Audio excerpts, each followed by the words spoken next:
we have all the different students from different universities. Okay.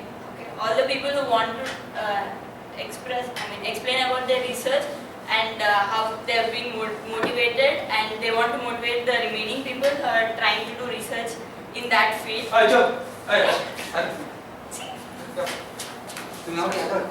Anagh, Bhaumik, present your paper on copper oxide based nanostructure for improved solar cell efficiency. Go and present it. Speak.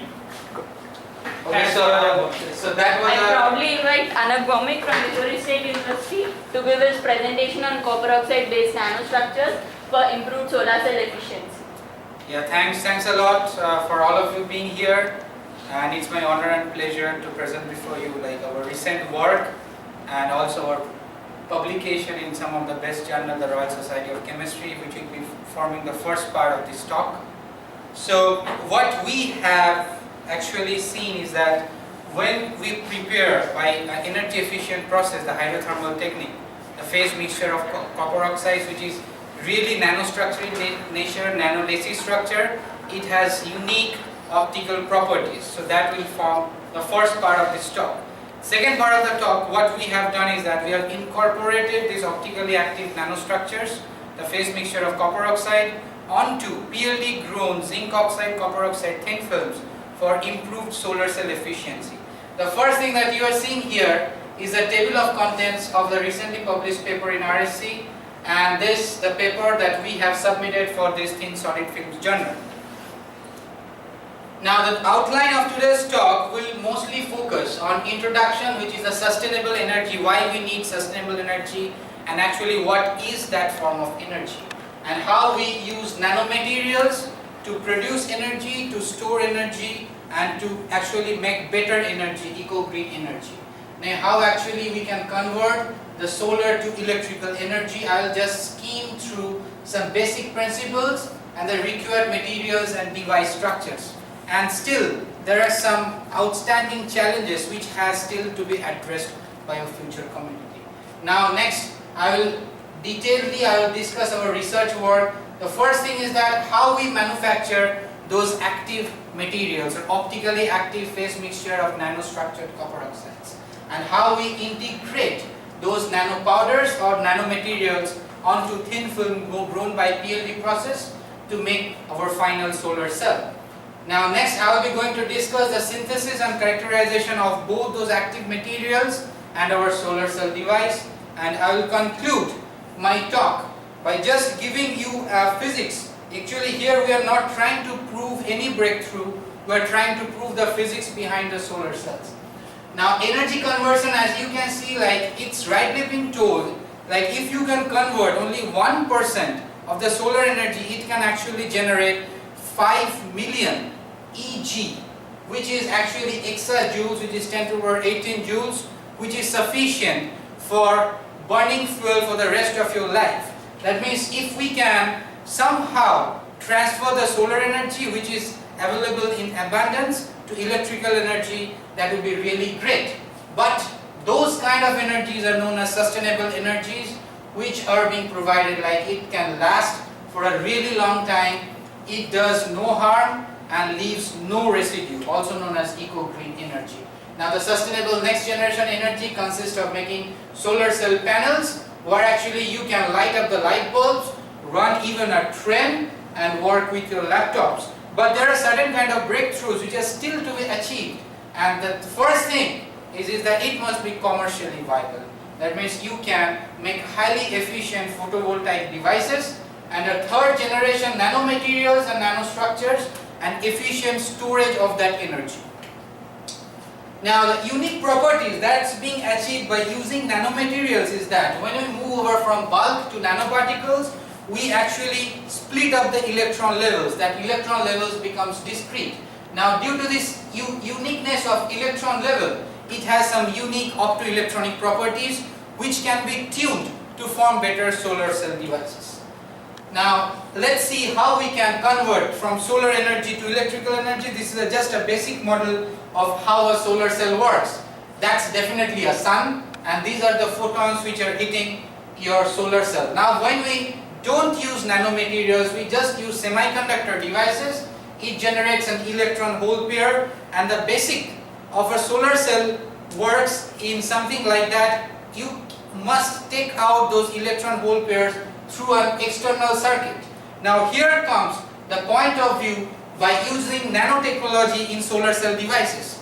Using the random walk model, you can see like when we reduce the diameter of the nanoparticles which is being used down here, we in fact reduce the recombination by decreasing the diffusion time. So here you can see a huge amount of electron and hole pairs are created, and effectively by inherent electrical junction, electrical potential, they are being fetched outside the electrical circuit.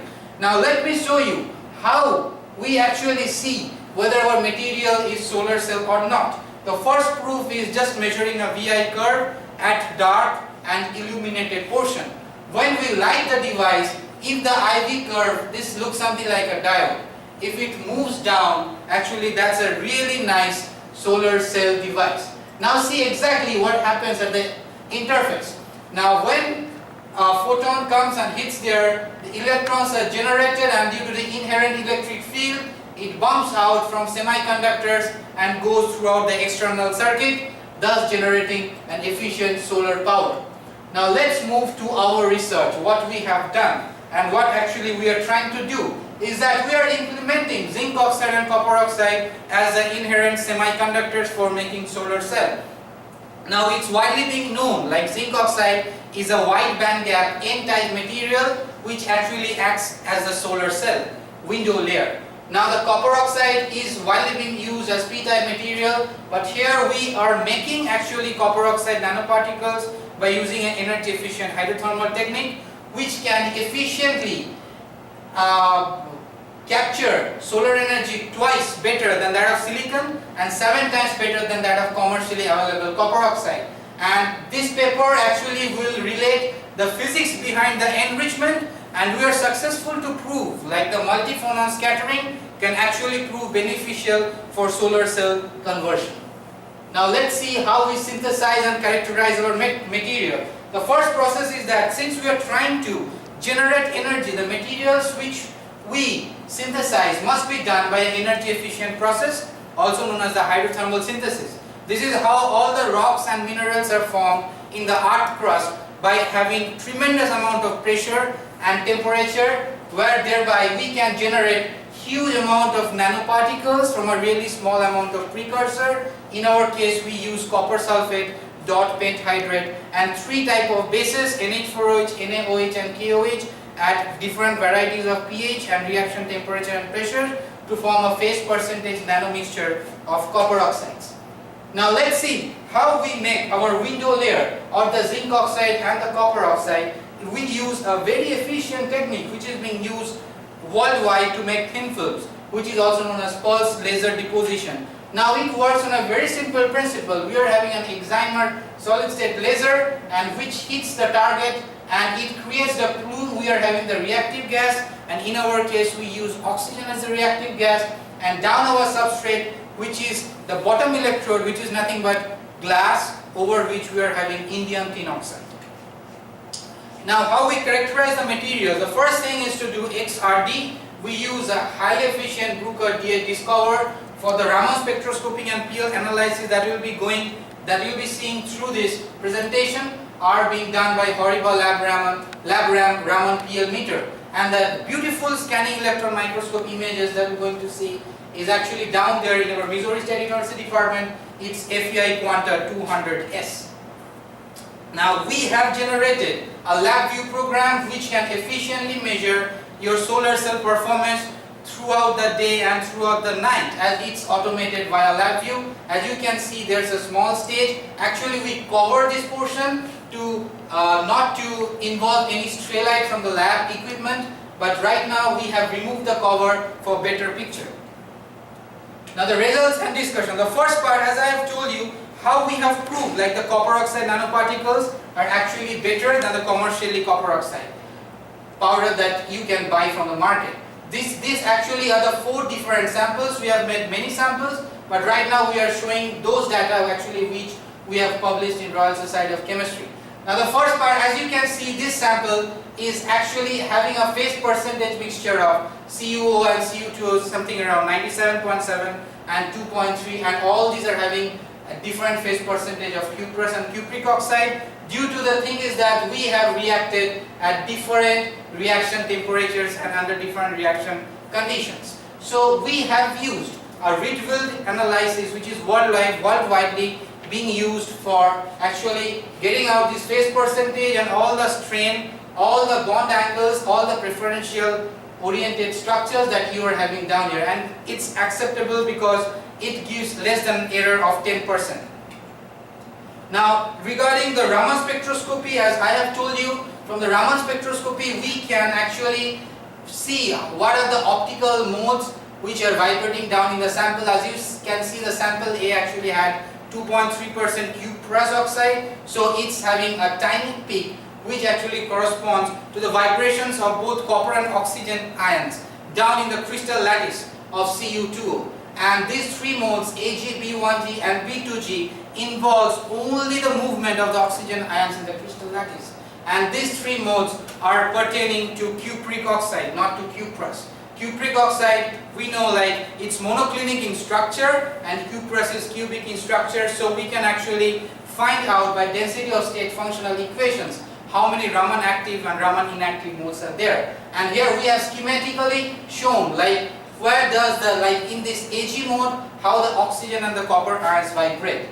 Now let's move over to the next part is that, so these are the 4 type of nanostructured samples out of this beautiful solar stacked spectrum. Now this solar stacked spectrum, the black spectrum that you are seeing is only from the solar light without the incorporation of any powder. As we incorporated different powder of copper oxide made under different reaction conditions, you see like it drops down. This dropping down is an inherent phenomenon of semiconductors. It means like we are actually making phase percentage of copper oxides but with different optical band gap, which is highly desirable for tandem solar cells. Now here we have also done the top plot analysis, and you can really find it out in our paper. And so we have calculated like within the visible optical range, it's absorbed twice as that of better of silicon and 7 times than that of commercially prepared copper oxide powder. And also to prove the uniqueness of the material which we have synthesized, we have also done polarized Raman spectroscopy, and we have actually not done a really detailed stuff on that because we are seeing some unique features around 45 degrees and 135 degrees where the B2G mode is suppressed. We will be going to do really good studies on that. Now how these copper oxide phase mixtures are formed. Here we have modeled how we make those copper oxides. It's widely being known like ethylene glycol acts as a surfactant and it efficiently removes the O structure from the CuOH whole twice down there, and the OH minus from the base, which is NaOH, KOH or NH4OH, it efficiently removes the hydrogen bonding in between the 2 planes of orthorhombic CuOH whole twice. So thereby under reaction conditions, different reaction conditions, it can form something like a nanolacey structure and something like a wheel to a pinwheel structure. That means through hydrothermal synthesis we can actually determine what kind of structure we can get of our phase percentage mixture. Now the next part of the project was we have drop casted the as grown copper oxide phase mixtures onto the zinc oxide copper oxide thin film grown by PLD process. The first part is that seeing on the XRD whether we are having zinc oxide or not, and we are actually having a really nice peak of 0002 zinc oxide, which proves its crystalline structure, and density of states equation states that this structure it grows preferentially along this direction because it's having higher surface energy. And also the crystalline peaks of cuprous and cupric oxide are being seen in the XRD structure. Now let's move over to the Raman, which is kind of interesting because we have seen our device works better if we are getting some multi-photon scattering. That means if a single photon can generate a huge amount of electron hole pairs, then those cumulative addition of the electron hole pairs can thereby enhance the JPH or the photocurrent density by photons. Now here you can see all the modes of cuprous oxide that I have already told, cuprous and cupric oxide. Now this A1 yellow mode and E2 high mode pertains to zinc oxide, the first order Raman scattering. Now the second order Raman scattering of zinc oxide is something down here. which is really huge and which is also responsible for solar properties. Now the A1 yellow modes are something like here all the oxygen and the zinc ions vibrate perpendicular to the substrate surface, and for the E2 high mode they vibrate on a plane which also we can say perpendicular to the C direction.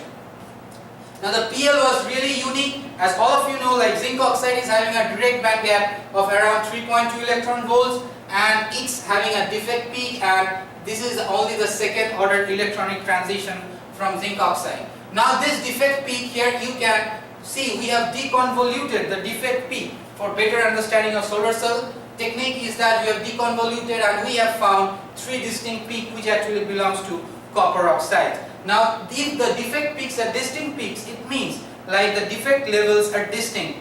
Thereby those defect states cannot act as tail states. Those electron and hole pair will not be blocked on those states. Now all these three modes, all these three peaks that you are seeing here pertains to copper oxide, as I have told. They also pertains to when the electrons jump from the conduction band to the acceptor level and also from the donor band to the valence band.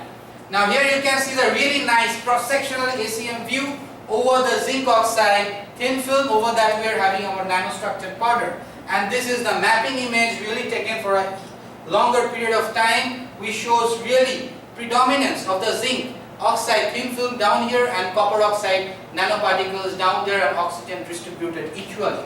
This is the AFM image which I will be discussing shortly. Is that here you can see our nanostructure gets effectively interlocked in the small spaces that you are having over the thin films, which is also a major cause for the enhanced optoelectronic property which is being discussed in greater details in this slide.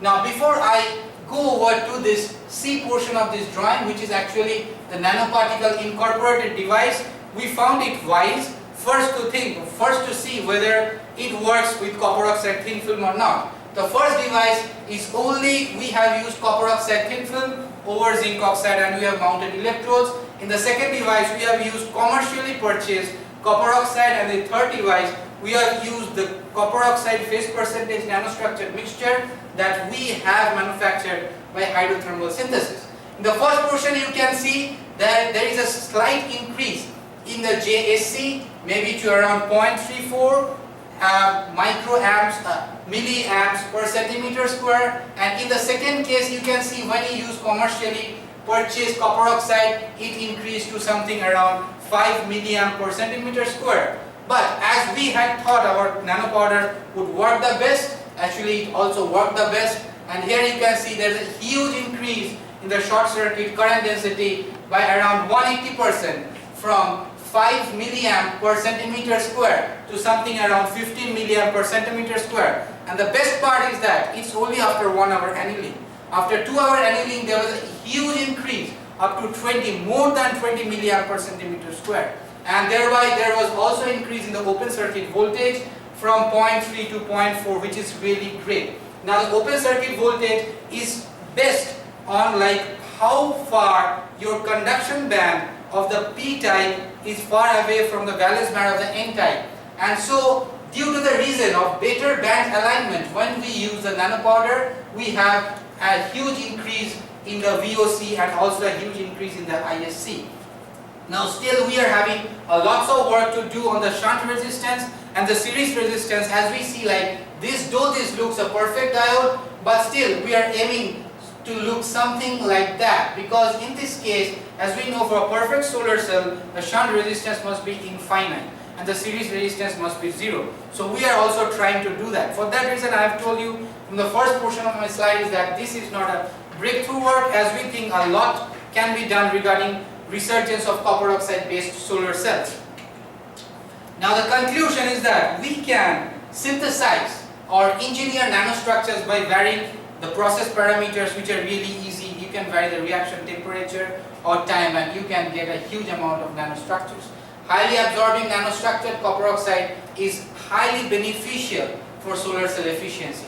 Now when we incorporate these optically active nanostructures, it actually works better due to the phenomenon of LSPR, which is also known as localized surface plasmon resonance, and also we have proved like multi-phonon process plays an important part, and we have also shown this to you by the Raman spectroscopic analysis. Now the solar cell device performance is also dependent on annealing time. As we have shown you, like more the time you anneal, the better it will interlock, and it will be having an effective, really good connection with the window layer beneath, which is the zinc oxide. And we have seen a VOC increase by 14% due to better interlocking, and thereby the solar cell efficiency increased by over than 170%. Now I am really grateful for our research team which works with me, which is being spearheaded by a very enthusiastic professor, and right now he is among the audience, Dr. Karthik Ghosh, and also all of my friends who work with us, Garrett, Ariful, Dan, Priyanka, Austin, and Tawfiq.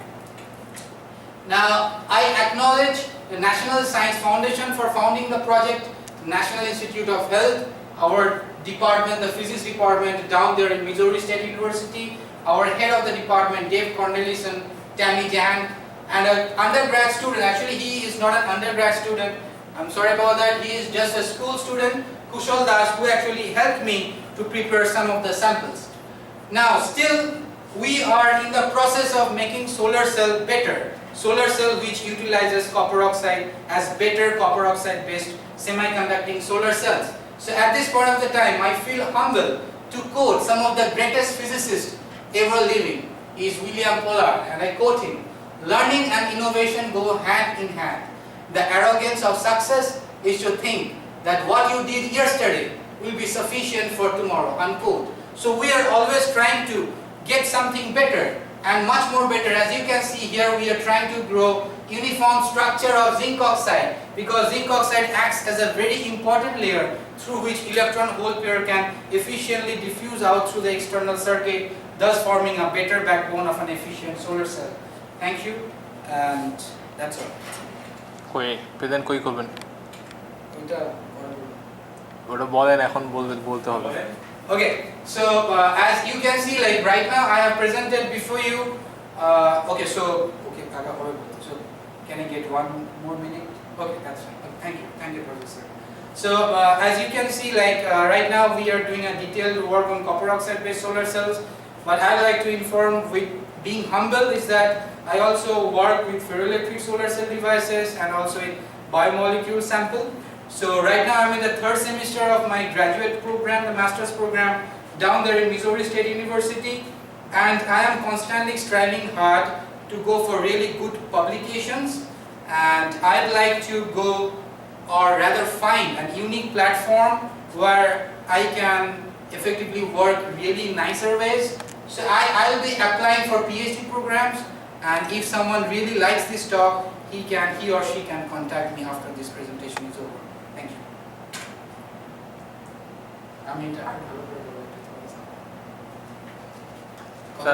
হবে না।